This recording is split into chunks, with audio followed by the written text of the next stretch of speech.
All right.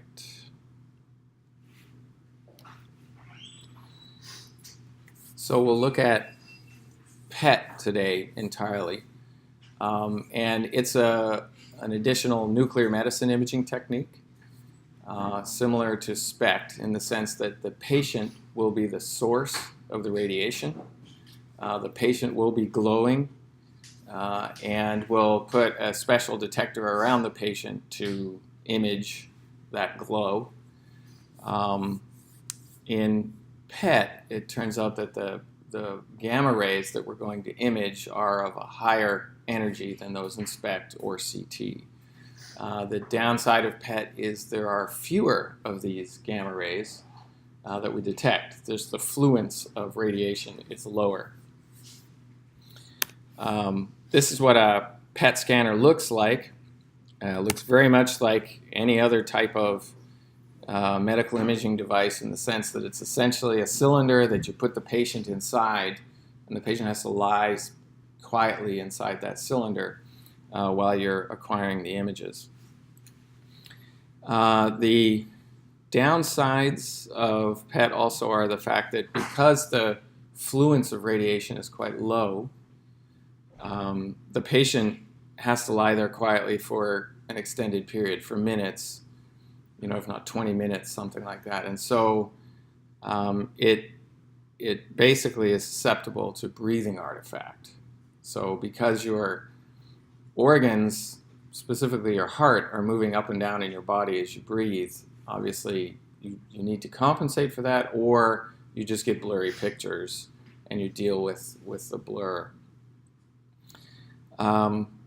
PET has been around probably since the 60s as a medical imaging technique, and even earlier as a scientific experiment to make pictures with positron annihilation. If you drive over to the medical center here, you'll see there's a whole building that is the PET-CT building, but it's attached to the oncology clinic. It's not attached to the cardiology building.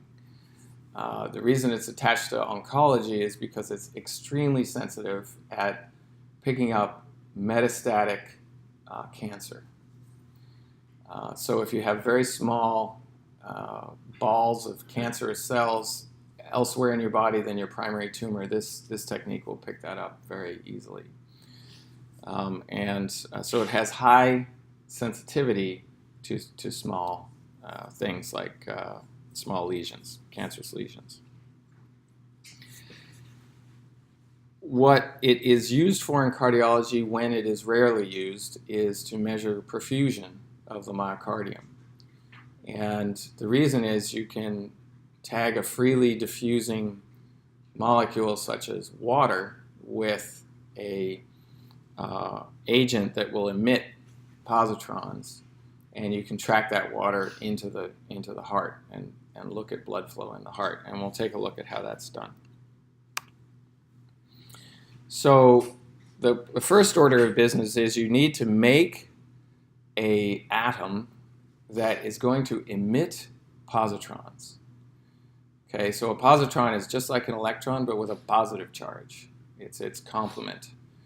And so essentially the way you do that in a modern medical PET system is you have, sitting beside the scanner or in the next room or down the hall, you have a cyclotron which accelerates usually protons to a very high speed so that they have a lot of energy.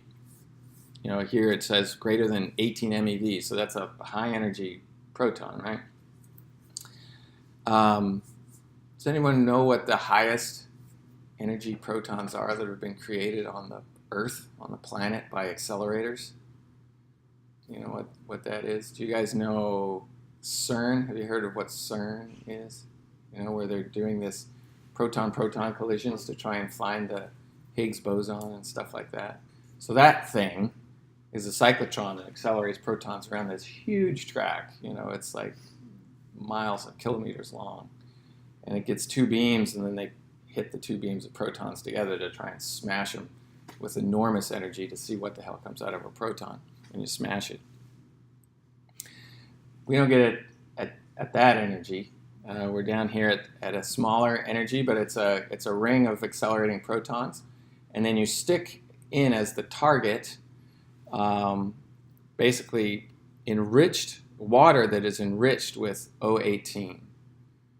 Okay, so O16 would be the standard, oxygen atom in water, because you have 8 protons in oxygen, right, and 8 neutrons. But if you throw in a couple of extra neutrons in there, and that water is enriched with this oxygen, you stick that in as the target, and you shoot protons into that at a high energy.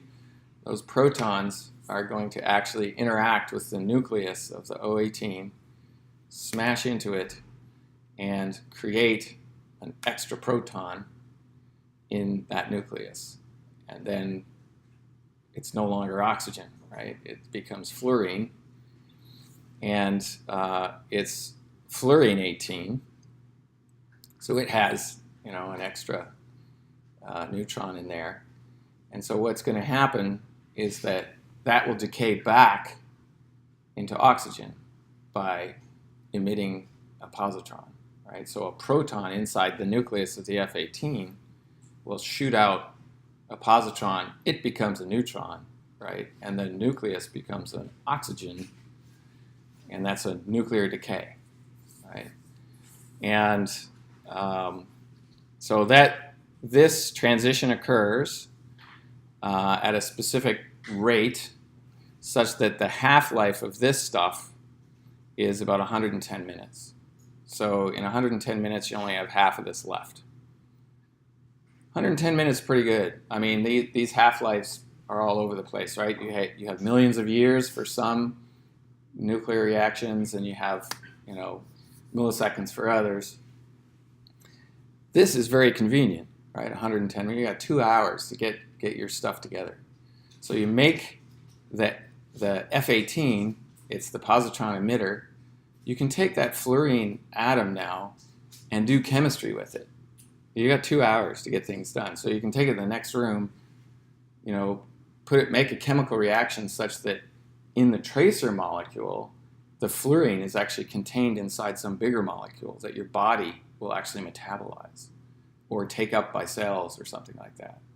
And so that's a radioactive tracer, and it usually has some kind of biological function. And that atom or that molecule actually now gets taken up by the cell, resides there, and it's the source of the positrons, right? So you can incorporate it into the tissue.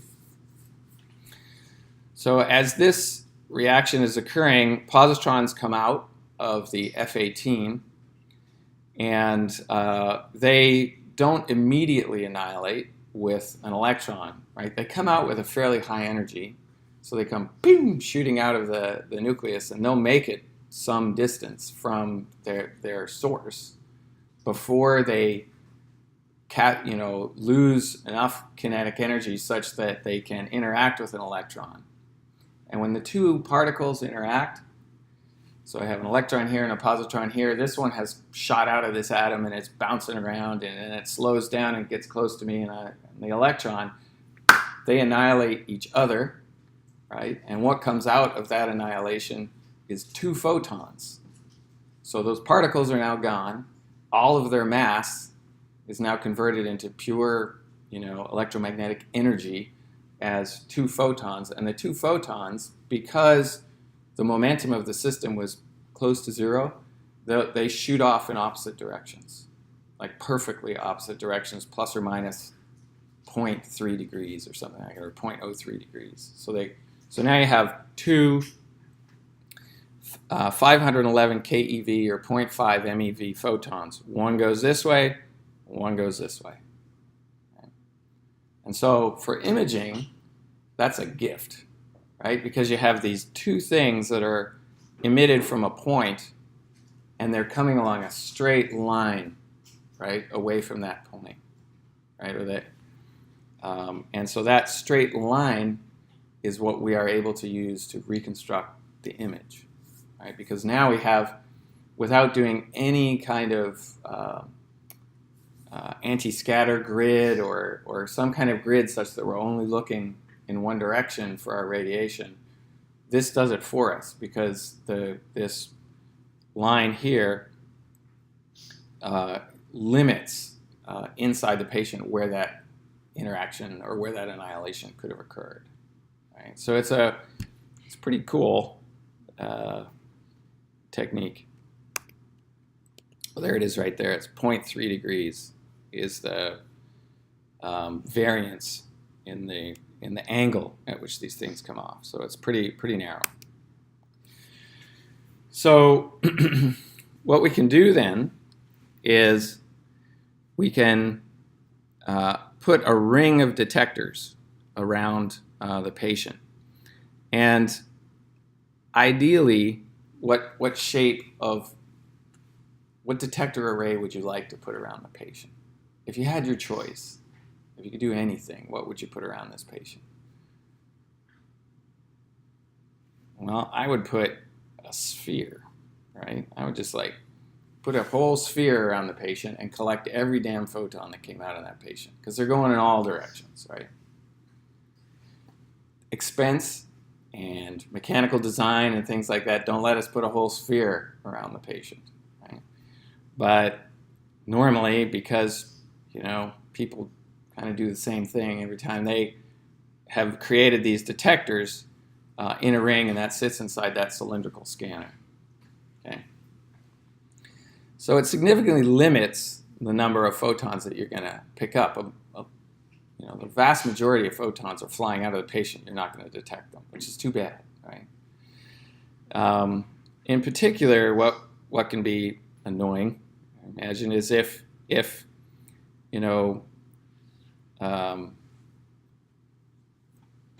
well, actually, when would that occur? I was just going to say if one gets out of the patient and one hits a detector.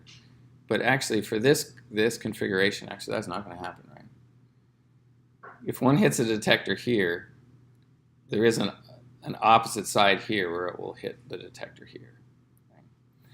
So these detectors, they're exactly the same principle as the detectors we used in SPECT, and that is you have a photon, it goes into a substance, and it creates a flash of light as it deposits its energy inside that substance. And this is it's called a scintillation crystal, right?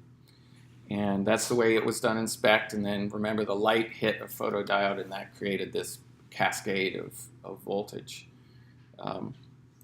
Exactly the same thing is done in PET. However, because it's a higher energy, I think the efficiency of the detection of these photons at 511 keV versus, say, 140 keV for a SPECT is less, right? So more photons are going to fly through without getting detected. Okay, so this is the basically geometry of the scanner. And this line where I have a detection event here and a detection event here, and they're coincident. So within 50 nanoseconds or something, those two events happen together. You call that coincidence, and we have an event. And that event happens somewhere along this line, and that line is called the LOR, or line of response, right, along here. Any questions about that? If you only get one hit, you just toss.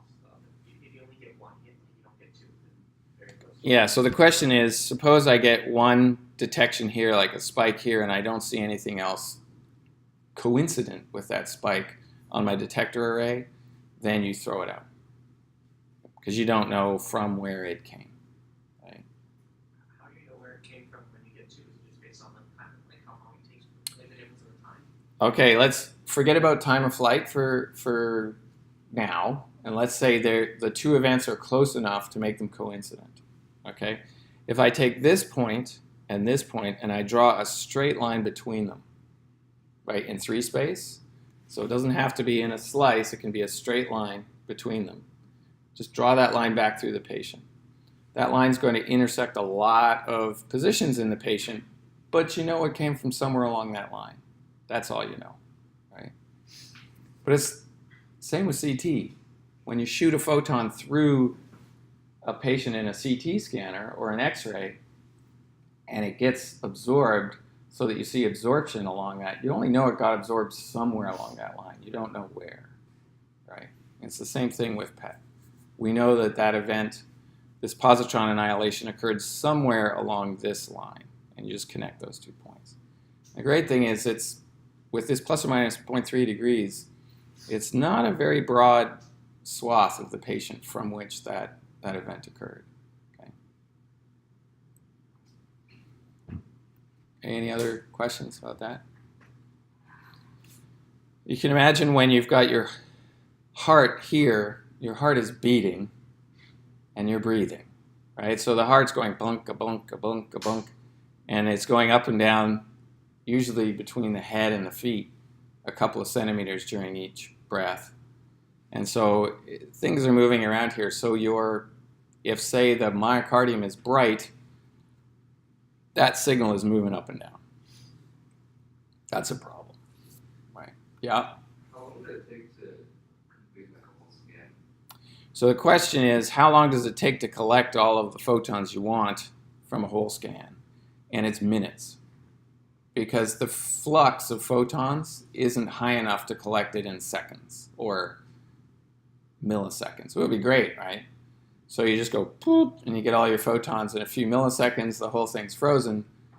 However, for the next hour or 2 hours or a day, that person is emitting photons at that rate, right? And so you run into a dose problem there, in that they would just be irradiated to an amount that's too high.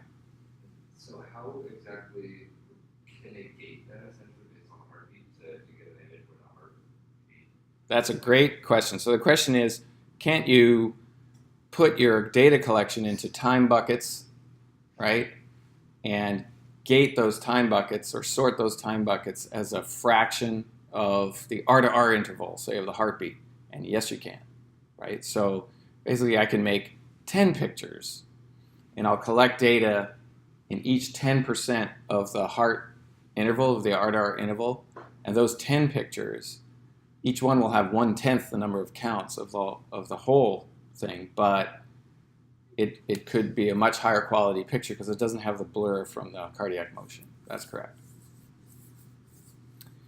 And an even more advanced technique, and we did this about 7 years ago when these first came out, a PET detection system can be built inside a magnetic resonance scanner.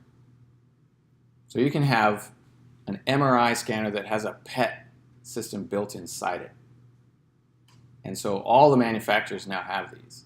It's called a PET MR. PET CTs have been around a long time, but the PET MR, the real benefit, in my mind, of the PET MR is you can take real-time MR the whole time you're collecting your PET. And so you have reasonable resolution pictures of what's going on in the patient while you're collecting the PET data. And you should do a really intelligent resorting of what PET data you use to make pictures of the person when they're in the same pose, right? Because it will repeat itself to within some tolerance. Okay, those scanners are pretty expensive, but it's the most recent sort of new type of scanner to come on the market is the PET MR scanner. Right? So it is possible, and historically it has been done such that you put septa such that you collect your PET data in slices. So let's do the slice selection using these septa.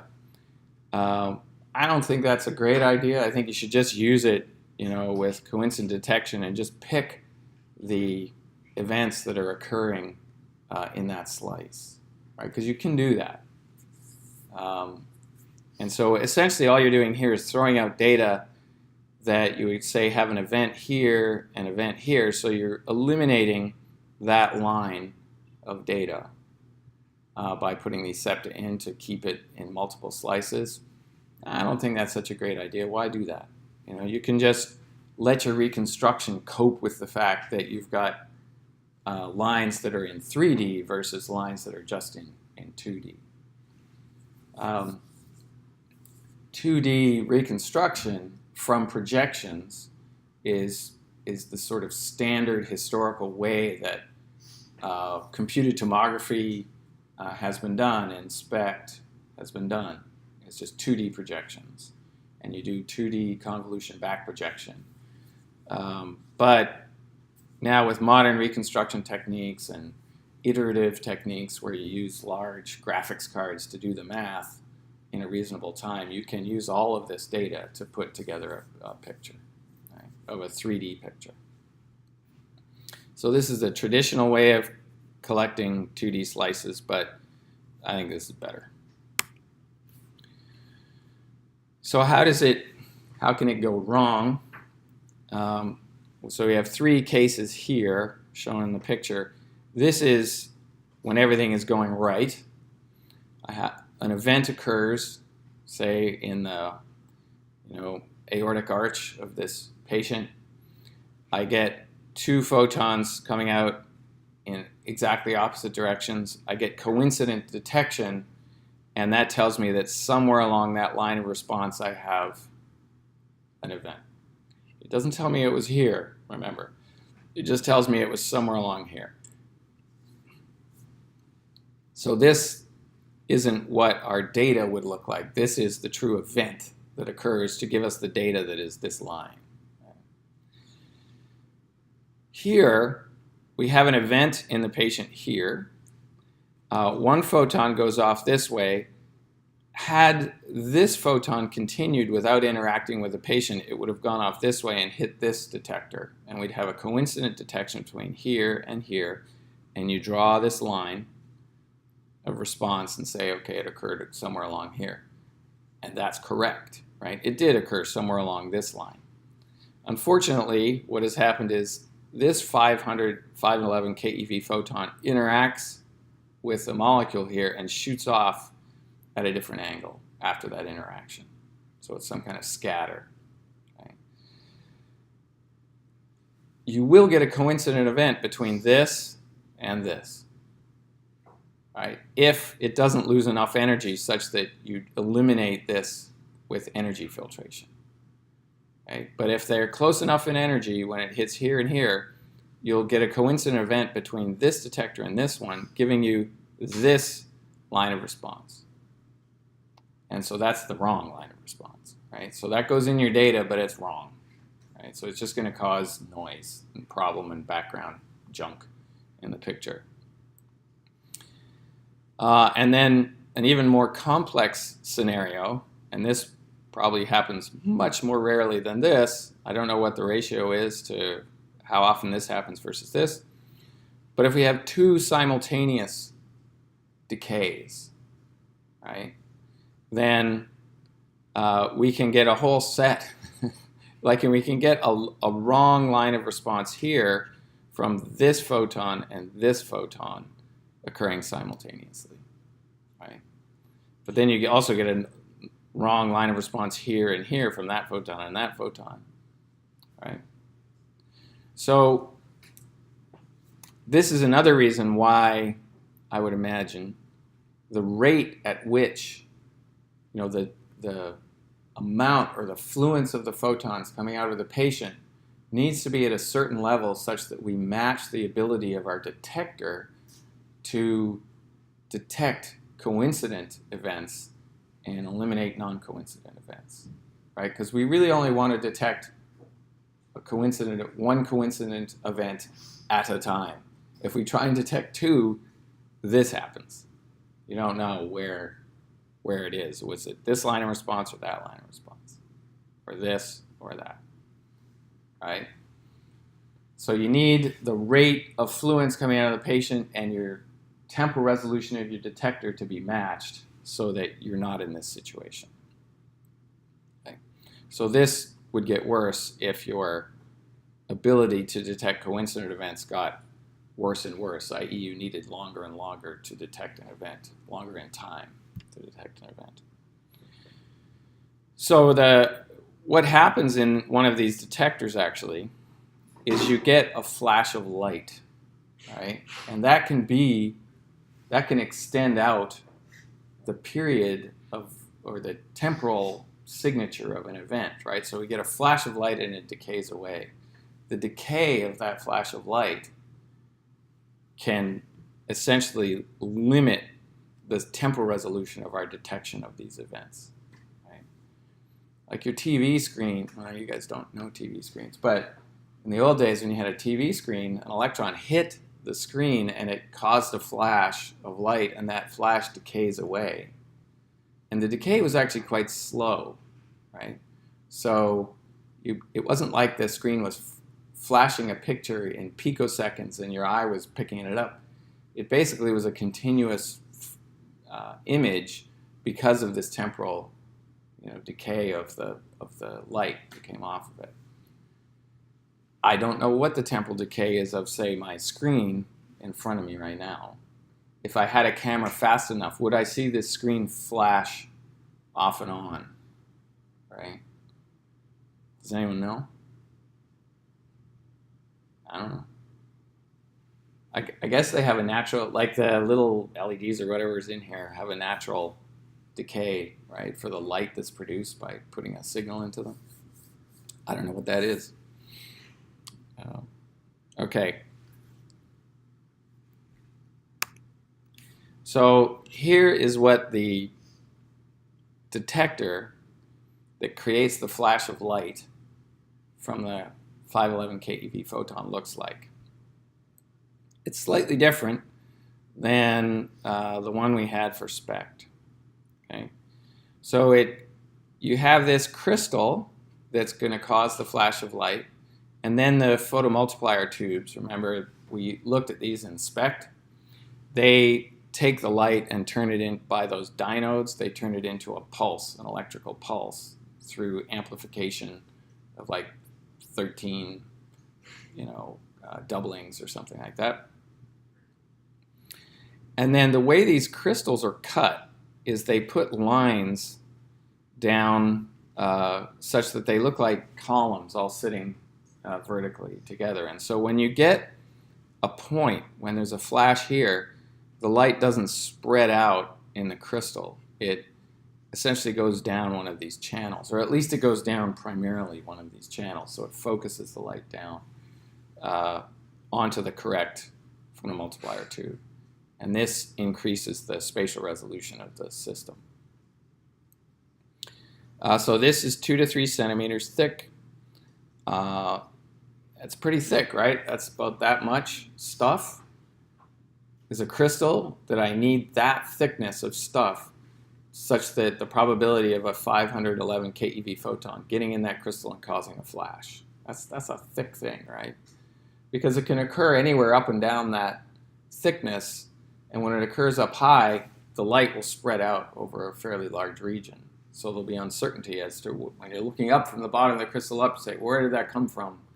You're looking through 2 centimeters of crystal, 2 to 3 centimeters. But they use the weighting, the relative weighting of the signal from the PMTs to further, calculate where the center of mass of that signal should be and where the photon hit the crystal. So there's 2 primary crystal materials that are used. One is this bismuth germanate stuff, or BGO. It has a decay constant of 300 nanoseconds. So when it flashes, you get an exponential decay of light with a 300 nanosecond time constant. Okay? And then, so it says the typical window for simultaneous detection with one of these detectors is 12 nanoseconds, that BGO. And then there's this new type of stuff that came out, I don't know, 10 years ago or maybe 20 years ago.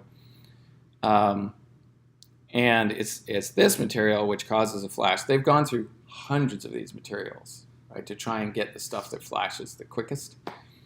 And when you use this stuff, you can get down to 4.5 nanoseconds in terms of your temporal resolution for detecting two simultaneous events. Okay. So going back to your original question of, do you use time of flight?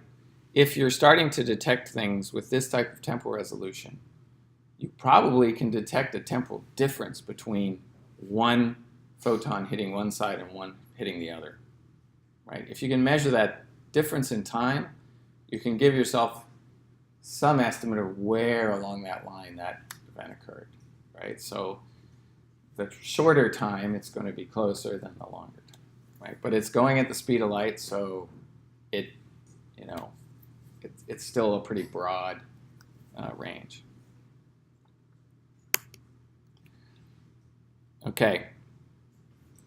So this diagram, remember, all these figures are out of the textbook from which we have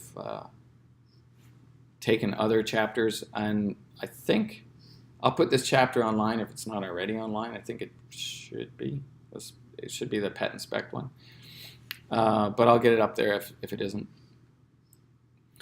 And it shows, the difference in how SPECT and PET are done. And in one case, we have the SPECT camera, and inside the camera are these septa, recall, that are eliminating photons coming at high angles. So ideally, the SPECT camera is looking just vertically into the patient such that you get a projection of the patient at that angle. Right? And then you rotate the entire camera to get a projection of the patient at a different angle. With the PET system, all of that is happening simultaneously. Okay, we don't have to rotate anything. We have a ring of detectors around the patient. And we're collecting these lines. They're not being collected in this numerical order or anything like that. They're coming in at random times and random angles.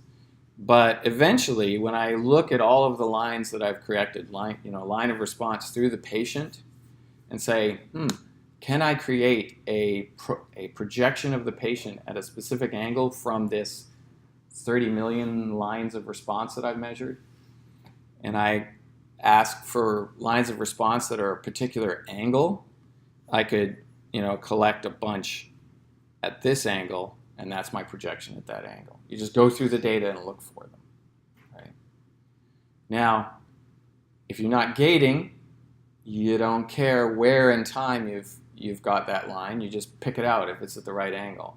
If you're gating and you want to do it at a certain breathing cycle, or you want to do it at a certain cardiac phase, then you have two things that have to happen. You have to have the angle be correct, and you have to be in the right cardiac phase. And so that significantly shrinks the probability of finding your complete collection of lines. Right? Is that clear what those two differences are there? Okay.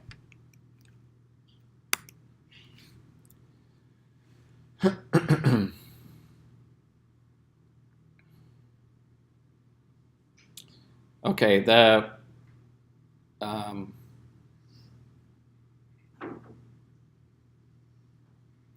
so this is three-dimensional detection without any septa, showing this detection of a simultaneous event at C,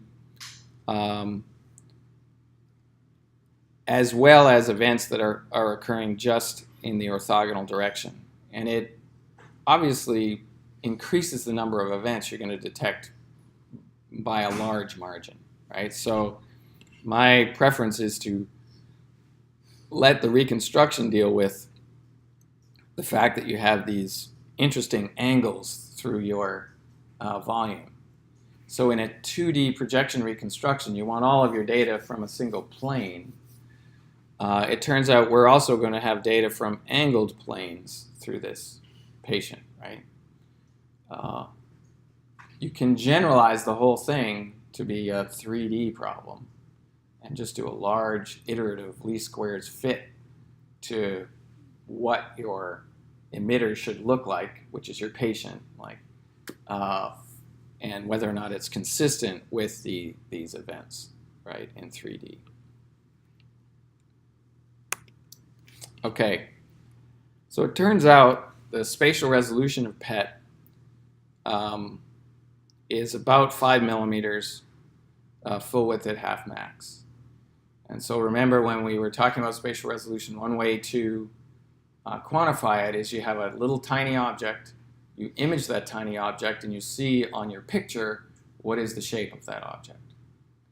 And for a little tiny emitter of positrons, let's say something that's a 1 millimeter spherical bead that's full of F18 and it's emitting positrons, that 1 millimeter spherical bead, when you take a picture of it in a PET scanner, will look like a Gaussian function, like a normal function, and its full width at half max will be 5 millimeters. Okay, so it's better than SPECT, but it's still a little blurry, right? Looking at 5 millimeters. Now, but if you look at the wall, for us, if we look at the wall of the myocardium, let's say the wall of the myocardium is 1 centimeter at end diastole, and it's 1.5 centimeters thick at end systole. This is pretty reasonable, right, for looking at perfusion with a reasonable resolution, right, is that you've got a 5 millimeter full width at half max. And the intrinsic, this 5 millimeter full width at half max, if you wanted to make it better, if you want to make a higher resolution, the first thing you would try and do is increase the spatial resolution of your detector array. So we're kind of painted into a corner because we need the detector scintillation crystals to be big enough to actually interact with those photons. And yet, when they get bigger, the spatial resolution of detecting where the line of interest is goes down, because the flash is basically blurrier. That's a flash inside the crystal, right? So if you made your detectors, the crystal really thin, such that when you had an event, you knew precisely where that event occurred on the surface of the detector, the problem there is you would lose so many counts because photons would fly through it and not interact with the detector, that you wouldn't have any signal left. You'd have very high resolution images, but you'd either have to put a ton of contrast agent or radionuclide in the patient to make enough signal to make a picture. So this is the primary limitation. It's a balance between detection and resolution. There is some intrinsic blurring because the positron itself comes out of your agent and it moves through the patient. And it moves anywhere from 1 to 2 to 3 millimeters, depending on the energy of the positron when it comes out of the nucleus. And so we'll have a chart later that shows different energies of positrons from different stuff and how far it goes. But it's on the order of millimeters, a couple of millimeters. So that's kind of an intrinsic resolution that would be very, very difficult to compensate for, right? Because you now have basically a glow, a diminishing glow around your primary source that is a couple of millimeters wide. So it's like an intrinsic blur to the whole system. And then that 0.3 degrees plus or minus in terms of their uncertainty in what angle they are with respect to each other, the two photons, also gives you some error in your line drawn between the two detectors, right? Or your LOR. So those are their principal things. These two and 3 are basically physics, and you're not going to improve them. This is the one that, as an engineer, you can try and think up better solutions. One solution would be if you got a substance that had a much higher cross-section for absorbing those 511 keV photons. Say you could get every single one in a 1 millimeter thick crystal, well, your resolution would go way up, right? Then these would be the limiting factors, right? So you want to improve this until these are the limiting factors of the resolution. Right? So there's another cause for blurring, and that is if an event occurs here and the photons go in opposite directions, there's relatively little uncertainty as to, where this occurred along the detector. It can occur like a flash can occur anywhere down here. It can occur anywhere down here, and it occurred along this line between these two lines, right? On the other hand, if the event's over here and it comes through and enters the crystal on the side and hits here and hits here, then you have just by the geometry of the way the crystal's set up, you have a larger uncertainty in terms of what this line is, right? Because it could have occurred anywhere along this crystal, anywhere along this crystal. So if you draw, I could have a flash here and a flash at the back, and that would put a line across that whole region there, right? Or if this flashed at the back and this flashed at the front, my correct line would be that. And so now I have that blur or uncertainty as I move away from the center of the imaging system. Okay? Again, that is reason to reduce the thickness of these crystals, right? You would prefer to have these things really thin, or really in the Z direction quite short. Okay?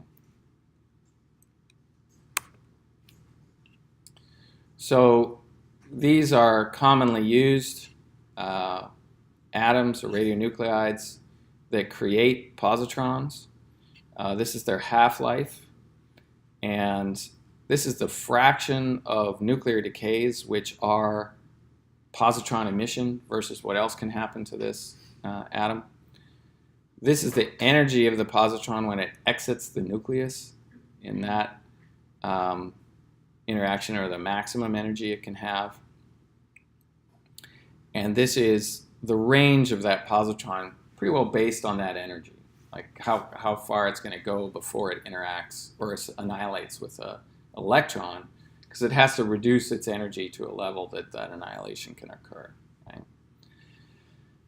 So if we look at these, the most commonly used substance is this fluorine 18, because it's used in fluorodeoxyglucose, which is like a glucose analog, which, cells love glucose. They'll take that stuff up. Right?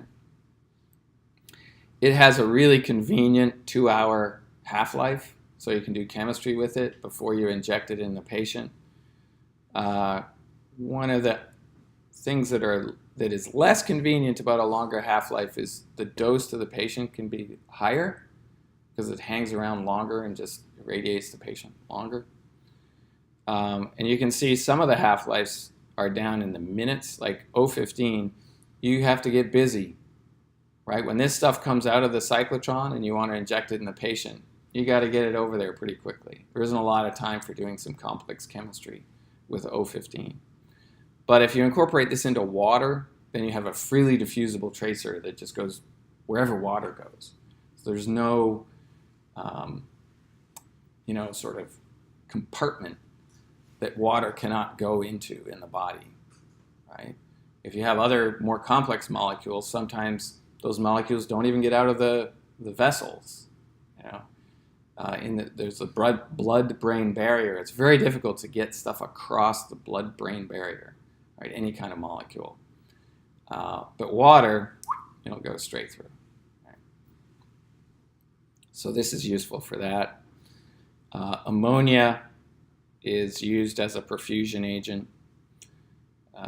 So you can see here the energies of the positron. This is the lowest energy in it.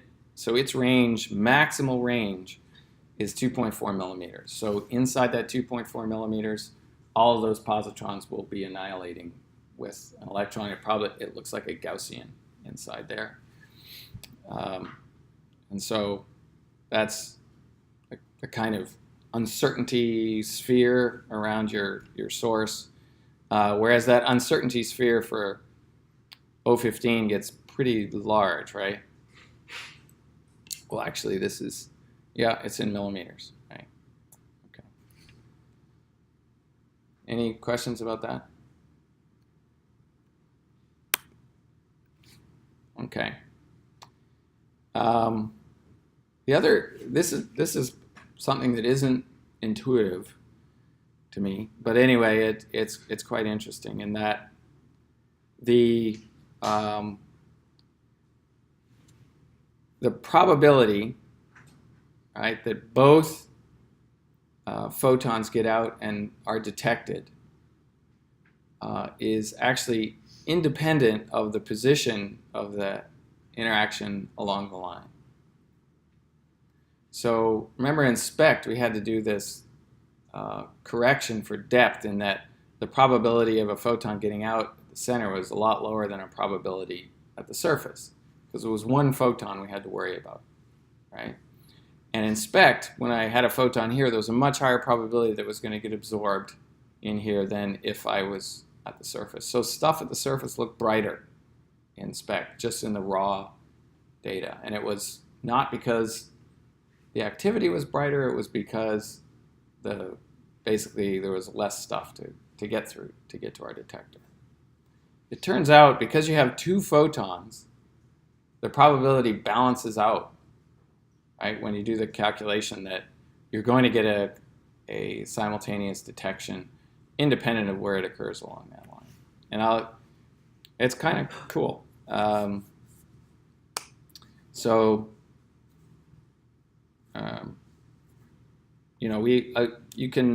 What I would do is just play around with this calculation and prove to yourself that that's true. Okay. Okay. So this is a table that compares these two imaging techniques. And so here we're dependent on collimation to get our projection data. Here we use the coincidence detection to do essentially our collimation for us. Okay? So this is much more efficient in the sense that we don't have to throw out a lot of photons that are hitting the collimation. Both of these can use filtered back projection, standard projection imaging, or iterative reconstruction. And iterative reconstruction, which is now used actually in computed tomography to get ultra-low dose computed tomography to look reasonable, it started in PET. And the reason it started in PET was because you had to do some kind of improvement because you had so many fewer photons than you did in CT, like by a factor of 1 million or so. So here, folks started iterative reconstruction in PET, and we discussed it briefly before, how that works when we were looking at SPECT. So here we have, anything that emits a gamma ray you can run SPECT with. Here you have to have the positron emitters in order to get the coincident 511 keV photons. About 5 millimeter full width half max. It's pretty well constant, but it's slightly better at the center. And then in SPECT, remember we had a lot worse resolution, about 10 millimeter full width at half max.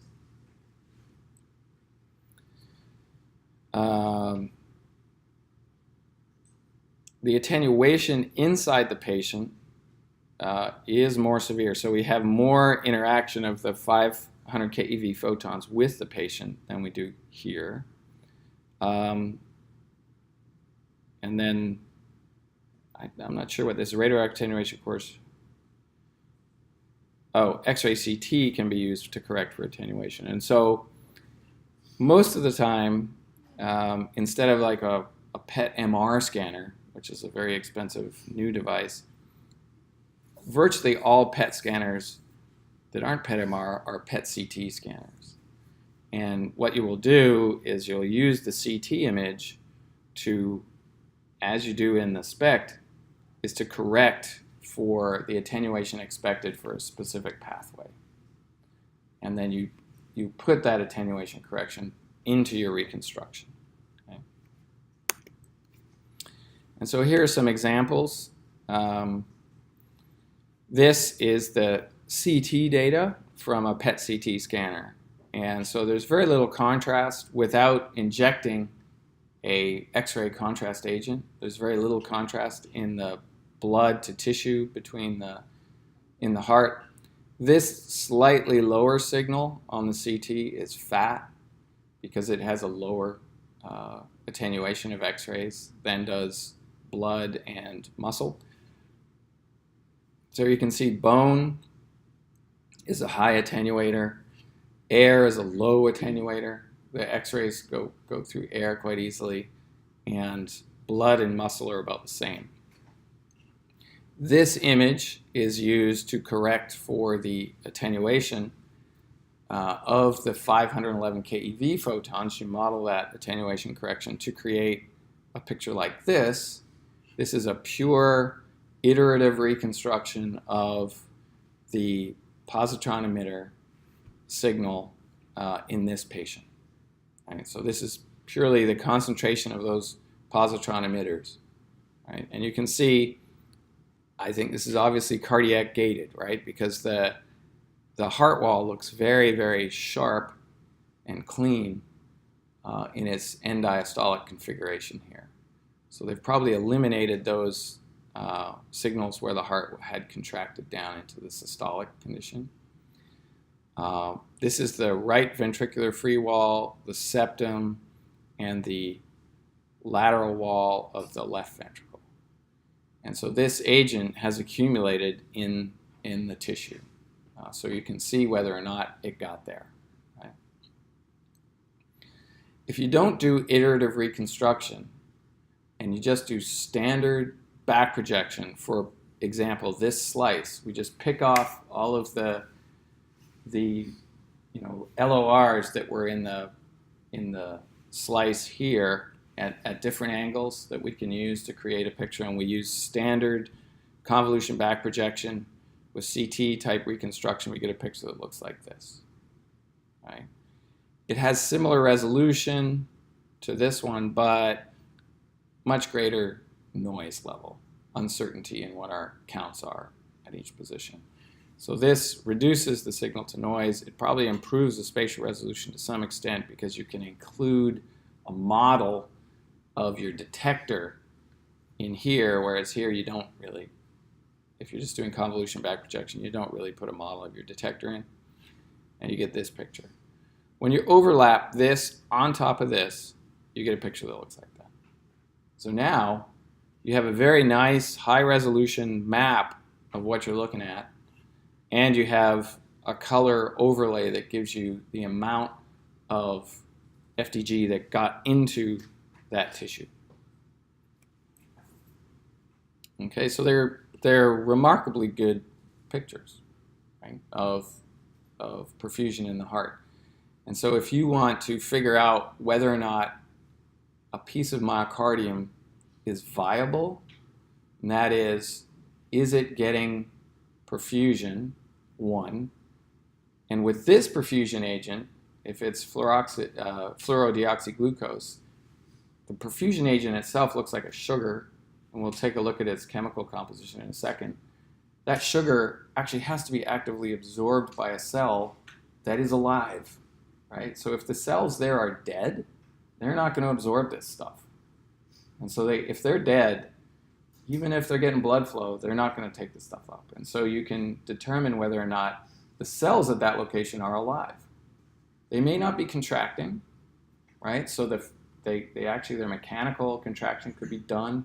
Their electrical signal could be a little screwed up, but they might be taking this stuff up, telling you those cells are still alive. And that's called salvageable myocardium. So if you're having a heart attack and you wonder, should we bother to put a stent in here and open up the blood flow to try and reperfuse cells that are downstream from this critical stenosis?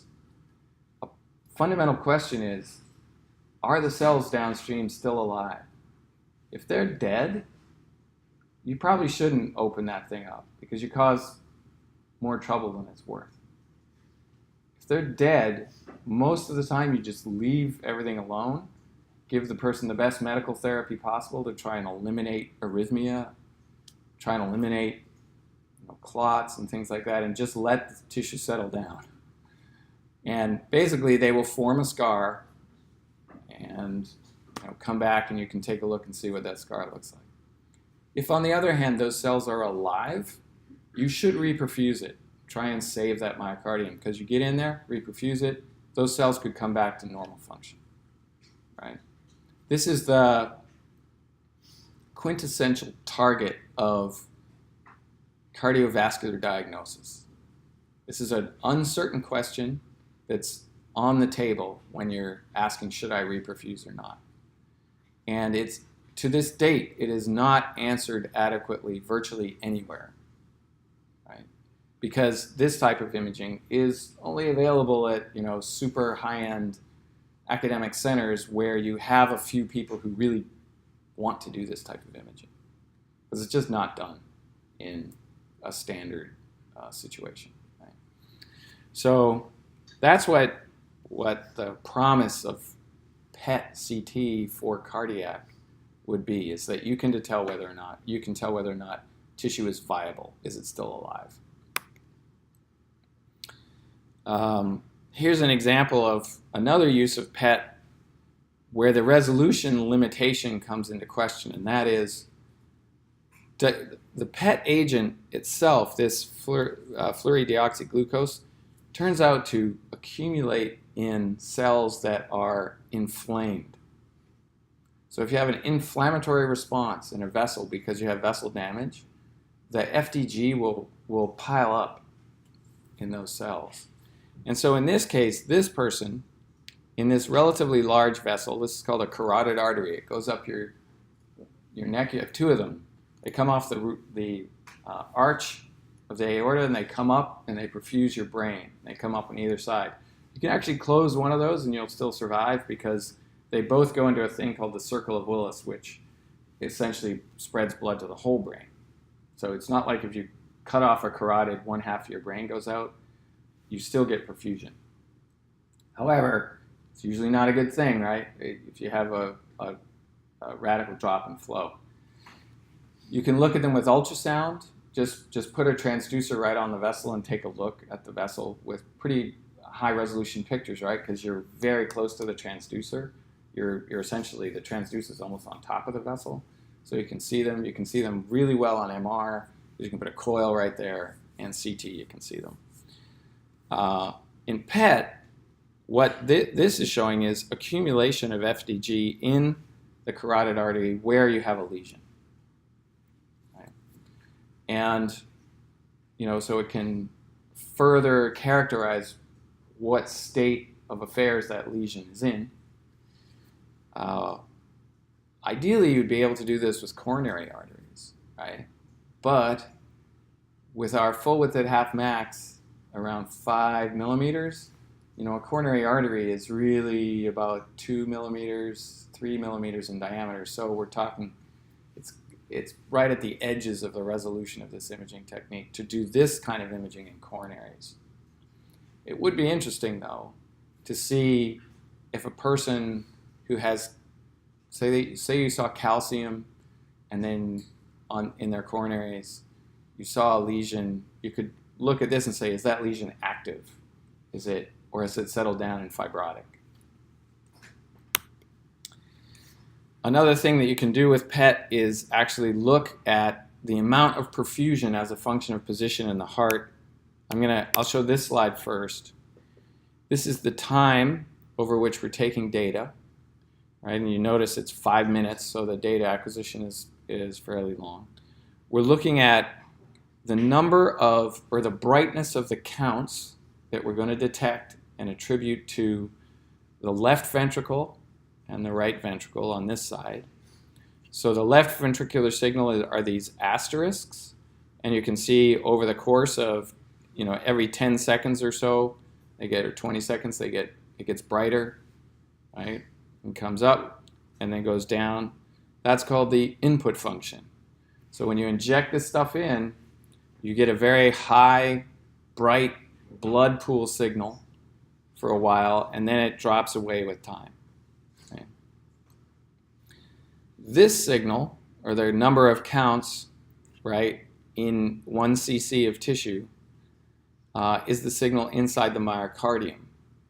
And so if we go back to our image of the myocardium, we just measure a block of tissue here that is 1 cc, or 1 mil, right, and say how much signal do we get in that 1 mil, and we plot it as a function of time. Right? So that image that we're looking there is one of those images along this curve. It's probably this one when it's highest, right? And then if you keep taking data, right, you'll see it'll fade away with time. The patients their glow starts to fade with time, right, with this output. So this is the perfusion curve in the myocardium. So how much stuff got in. You can imagine if this perfusion curve looked like this, right, you would say, whoop, that's very low, critically low perfusion. For whatever reason, the stuff isn't getting to that location in the myocardium. Okay? So when you make that map of that brightness, right, you can actually, with freely diffusing water and that input function and that curve with all those time points, you can actually calculate the flow in mils per gram per minute of blood that goes to a location in the heart. And this is, something that's actually pretty cool. So this is absolute flow to the heart. This is relative flow in that heart. And remember the coordinate systems here. This is the anterior wall, so the patient's chest is up here. Their back is down here. This is their lateral wall, or their left arm is over here, their right arm is over here. And this is the septum of the heart, lateral wall, apex, and base. It's this bullseye coordinate system. So we've mapped the entire heart onto a flat surface, and now the color scheme here through this color scale is relative amount of flow as a function of position in the heart. So we can see in this patient's anterior and lateral wall, we'll call that 100%. We're just going to normalize that to 100%. And then in their posterior wall and somewhat in their septum, we're getting about 50% flow, and even lower down here. So the fraction of flow there is lower. So that would indicate that this is abnormal. And you go back one step farther and look at your vessel map, like what vessel perfuses this part of the heart, and we have that map a few lectures ago, and you can predict that this person's right coronary artery would be, have a critical stenosis because this flow is down. So this is the relative map. There aren't absolute coordinates on this map. It's just relative brightness, right? And this person's abnormal from that map. What you don't know is whether or not this 100% is also normal or abnormal. We don't know that until you measure absolute flow. And this is what the absolute flow map looks like. And it turns out that in this patient, this is quite abnormal, right? It's low, right? So the flow never gets above sort of 1.5, mils per gram per minute, where it should be up here, under stress conditions. And so even though we have this big difference across the heart, if all you measure is difference, you miss the fact that, hey, you've probably got lesions in other vessels. The whole thing's down, right? And this is a classic way that SPECT underestimates disease, is you're in this situation. Sometimes if you don't have a gradient and you see all of it's 100%, you say, well, the patient's normal. But you go over here, if you could do absolute flow, you'd see, no, everything's down low. And so that's why PET with this higher resolution is has been advocated as the way to do cardiac perfusion. Right? Problem is, it's very expensive and it's not widely available. So this is fluorodeoxyglucose, and it looks exactly like glucose to the cell, but it's missing one part of the glucose molecule such that it doesn't get metabolized. It doesn't go into metabolism, right? It just gets taken up by the cell as glucose and then sits there. And so you see whether or not cells are taking it up, but then it doesn't get destroyed and go down the pathway. So it's a very useful molecule, and it's used all through PET imaging. So here's, this is the classic use of this stuff is looking at metastatic tumors. So this person had a primary colorectal cancer, and they treated that and everything, and then you take a PET scan, and this is what their liver looks like. And basically these are hypermetabolic cells in the liver. So they don't look like normal liver cells in terms of what they're taking up with the fluorodeoxyglucose. And these hypermetabolic cells are actually cancer cells that take this stuff up rapidly because they're very busy metabolically, right? So this is like 99% of PET scanning is this, right? It isn't cardiac, but it's this imaging technique would be very useful for cardiac. As an aside, the Wikipedia page for PET is really good. Whoever wrote it was good, so that's a nice composition of what goes on in PET.